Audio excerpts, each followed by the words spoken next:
Курс «Казахский язык» — это комплексная языковая программа, направленная на овладение государственным языком и его свободное использование в повседневной, профессиональной и неформальной коммуникации. Программа ориентирована на изучение казахского языка как живого средства общения, а не только как грамматической системы. В ходе обучения слушатели последовательно осваивают фонетические, лексические и грамматические особенности казахского языка, формируют культуру речи и развивают навыки свободного и грамотного выражения мыслей в языковой среде. Особое внимание уделяется развитию 4 ключевых навыков: аудирование, чтение, письмо и устная речь.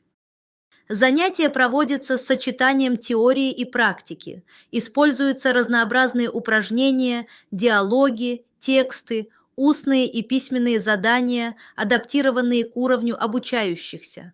В процессе обучения активно применяются современные методики, интерактивные технологии, аудио и видеоматериалы. Содержание курса основано на богатстве казахского языка, его национальном мировоззрении, культурных и духовных ценностях, что способствует формированию навыков мышления на казахском языке.